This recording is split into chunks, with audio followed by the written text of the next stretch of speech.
കരപ്പുറം മലയാള ബ്രാഹ്മണ സമാജത്തിൻ്റെ കീഴിലുള്ള ചേർത്തല വേളൂർവട്ടം പുതുമന ക്ഷേത്രത്തിൽ ഭാഗവത സപ്താഹയജ്ഞം ആരംഭിച്ചു.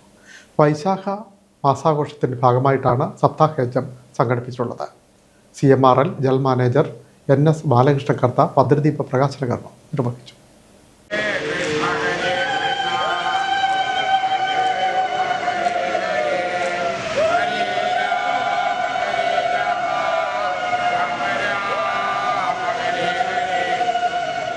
കരപ്പുറം മലയാള ബ്രാഹ്മണ സമാജത്തിൻ്റെ കീഴിലുള്ള ചേർത്തല വേളൂർവട്ടം പുതുമന ശ്രീകൃഷ്ണസ്വാമി ക്ഷേത്രത്തിൽ ഭാഗവത സപ്താഹയജ്ഞം ആരംഭിച്ചു. ഏപ്രിൽ 18 മുതൽ മെയ് 16 വരെ ഇവിടെ വൈശാഖ മാസാഘോഷം നടന്നുവരികയാണ്. CMRL general manager NS Balakrishna Kartha ഭദ്രദീപ പ്രകാശന കർമ്മം നിർവഹിച്ചു.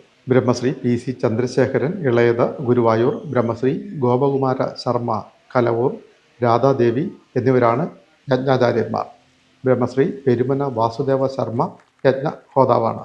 ഭാഗവത സപ്താഹയജ്ഞം മെയ് 16 സമാപിക്കും. ആഘോഷ committee chairman N Mukundan Mukundalayam, convener CV Venugopal Charankattu, Devaswom secretary Jayakrishnan B Puthumana Illam എന്നിവർ നേതൃത്വം നൽകുന്നു. ഭാഗവത സപ്താഹയജ്ഞത്തിന് തുടക്കം കുറിച്ചുകൊണ്ടുള്ള ഭദ്രദീപ പ്രകാശന കർമ്മത്തിൽ നൂറുകണക്കിന് ഭക്തജനങ്ങൾ പങ്കെടുത്തു.